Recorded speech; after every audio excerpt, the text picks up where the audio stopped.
Welcome back to another edition of the Daily Night. I'm your host, Brian Smith, and I'm going to be talking a little bit about what's already started with the first 2 days of the evaluation period during high school football spring practice here in the state of Florida.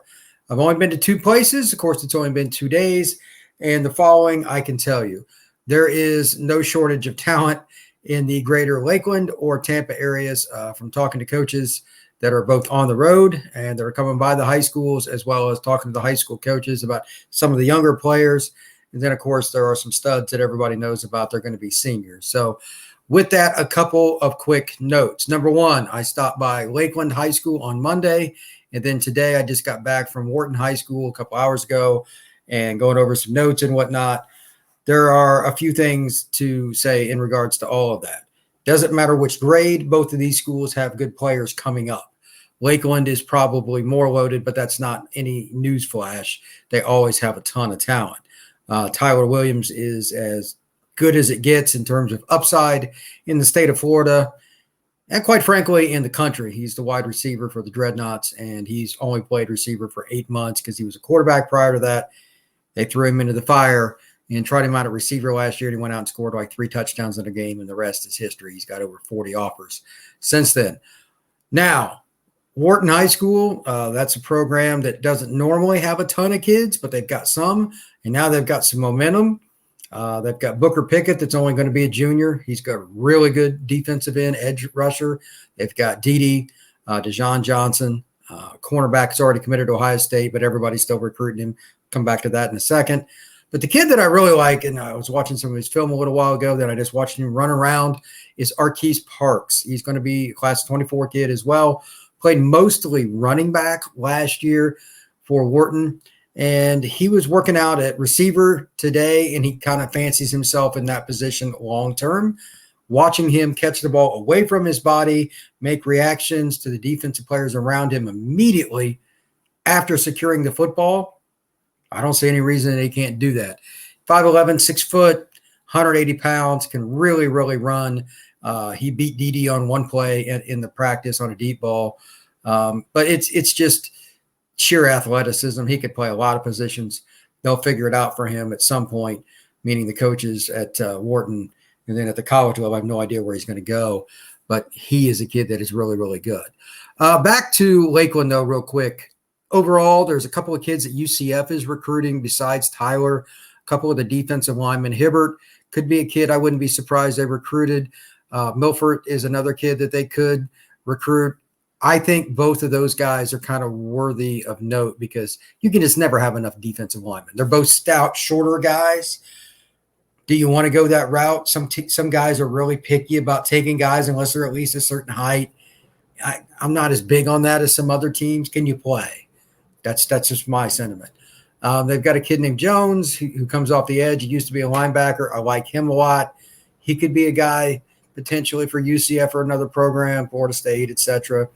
And then they've got a few other guys kind of coming up the ranks, including a soon-to-be junior running back, but he's banged up. He's got a hamstring. So, unfortunately, I didn't get to see him.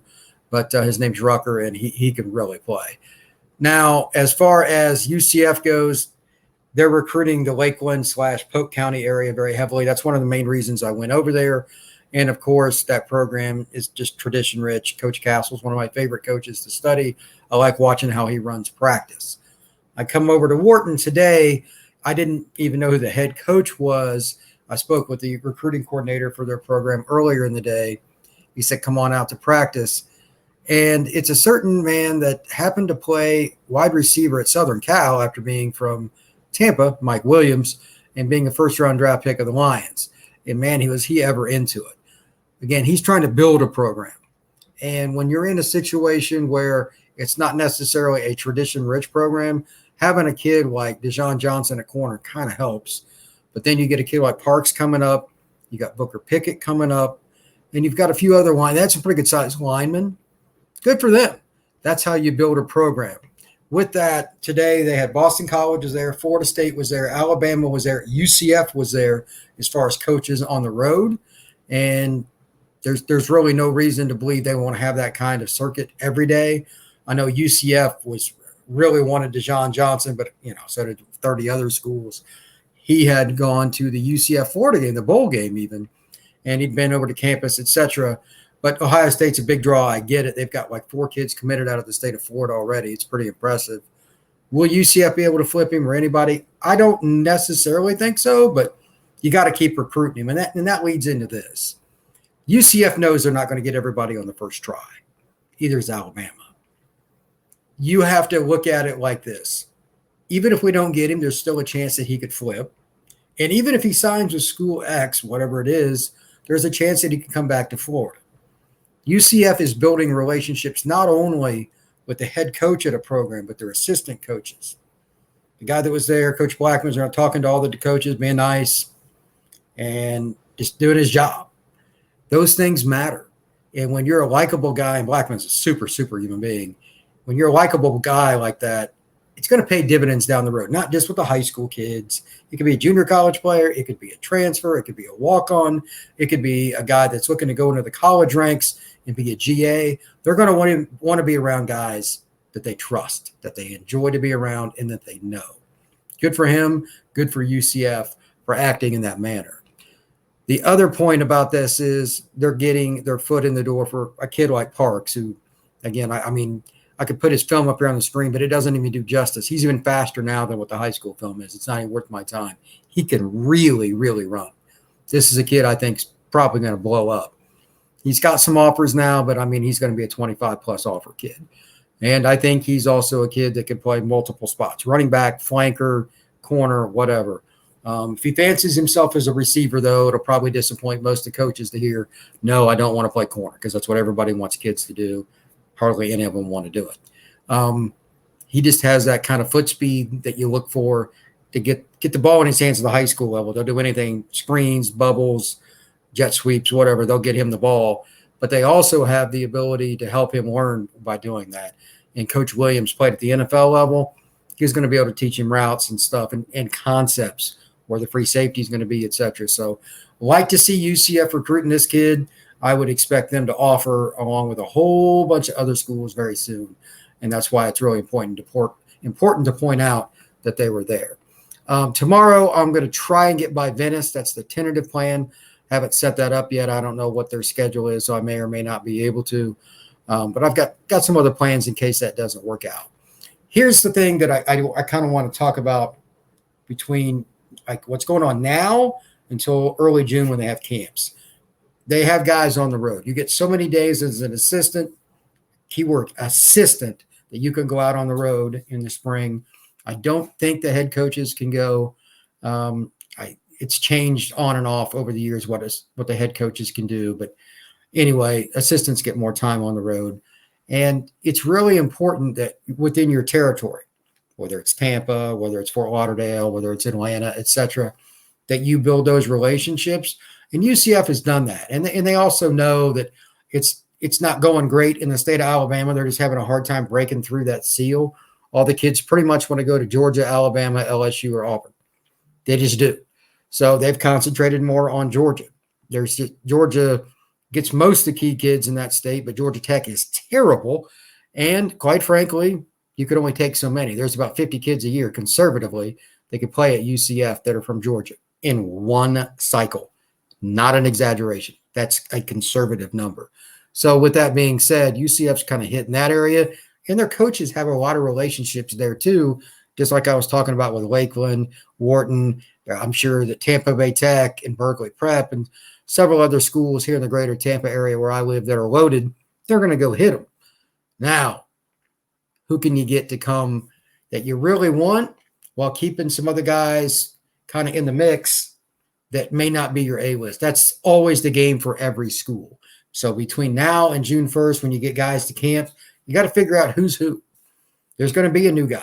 The Parks kid's only going to be a junior this fall, so they have time to work on him and recruit him. But they're going to be guys like him that kind of bloom a little later, but they're going to be seniors. Those are the kids that you will do anything to get on campus, because college coaches, quite frankly, are I'll believe it when I see it thing. They want to see it with their own eyes on campus. They don't want to see film. Now can you get them to campus? It's iffy at best because you can only go to so many places. That's what you're really working on in spring. Can we get you to campus? When's it going to be? What exactly do you want to see? What are your academics like? All those things, you got to iron them out in spring, or the camp doesn't ever happen. And he may not be eligible for you anyway. So that's what's really going on. They're going to go to all these high schools, try to get kids to commit to coming in for at least a high school camp, and depending on how good he is, just an official visit if it's a senior. And I would expect UCF to do pretty well with that. I mean, they got some momentum. They beat Ford in the bowl game. I don't see any reason that they won't find a way to get a lot of the kids they want back on campus. I'm just not sure what it's going to do. Like CJ Baxter is not going to come. That's pretty much known. He's down to 5 and UCF's not in it. But does that mean you stop recruiting him? No. I mean, there's all kinds of things like that. And just kind of looking at my list here, how many times can you get a kid on campus? Again, even if you don't get him, so if he goes to school X and you at least get him the second time, that's what they're really also working on. You don't look at it from that perspective, but it's part of the equation whether you want to admit it publicly or not. Because right now they're signing just as many kids out of the portal as they are out of high school. So you got to keep that in mind. They have, I believe, 10 kids, maybe it's 11, something like that, from the portal that'll be on campus in the fall, if they weren't already, that this weren't a part of the team last year. And these are really good football players. So they got to balance it out. They can't just throw out the offers. So right now is vital, because if they can get the proper evaluations in Florida, Georgia, Alabama, et cetera, South Carolina, they have to be able to do that in a very timely fashion, because they need to get their board about done, because they're going to be pickier with high school kids. They just can be. As Gus has said numerous times, college football has changed. The landscape has changed. The recruiting and all of that, you still go after the high school kids, but the transfer portal makes it, the game has changed. That's his line. He's right. They're going to probably take another half dozen kids out of the high school ranks, maybe 8, maybe 10 tops, but the rest will be portal. They can be very, very picky. That's why right now is absolutely bona fide as vital. They cannot mess that up. And the way they've set everything up, and from talking to coaches around Central Florida where I've been, UCF has done their homework, and they're really making sure they don't just offer kids to offer them based on their reputation. They're using their own eyes, and they're doing their own research. That's what I like. So the amount of players here are also very helpful. It's not like you're going to go into a high school like Lakeland and there's not going to be somebody. That's not going to be the case. So last point, UCF is probably going to have 3 camps that are going to be, quote unquote, really meaningful. They'll have a quarterback situation, and they'll have some 7-on-7 and all that too. But 3 or so right in there, things can change in a heartbeat. Most important about that, people have asked me, what is it that they do? They basically just run drills to evaluate kids, 40-yard dash, all that stuff. There's a little bit of combine type testing, but then they watch them throw, they watch them catch, they watch the feet of these kids. They want to see lateral mobility. In a lot of ways, it's an NFL combine, but for high school kids. And then they let them have fun and get coached a little bit. And some, they're not in pads or anything like that before you even ask. They see what the kids can do with just shirts and shorts. That it is what it is. Football is very unique. You can't do it like basketball where you could just have a camp and it's the same thing as a real game. Football's different. But you get that evaluation. Alabama does the same thing. Clemson does the same thing. Ohio State does the same thing. Texas does the same thing. UCF will do that to help evaluate. So one last thing, Inside the Knights is going to have the Thursday recruiting feature again every week. I announced that last week, kind of a Thursday recruiting thoughts, what's going on. Going to try and get a little more broader sense of what's happening in the state of Florida. It has been a lot to grasp with all the new coaches, whether assistant or head coaches in the state over the last couple of years. But it's going to have some questions that are really open-ended for fans to think about, whether it's about the Gators, whether it's about the Knights, et cetera, because they're all competing for the same kids. So it's your own perception, as well as some intel that I'm going to have, but that won't be till Thursday. So keep that in mind. Everybody be safe. Have a great night, and thank you very much.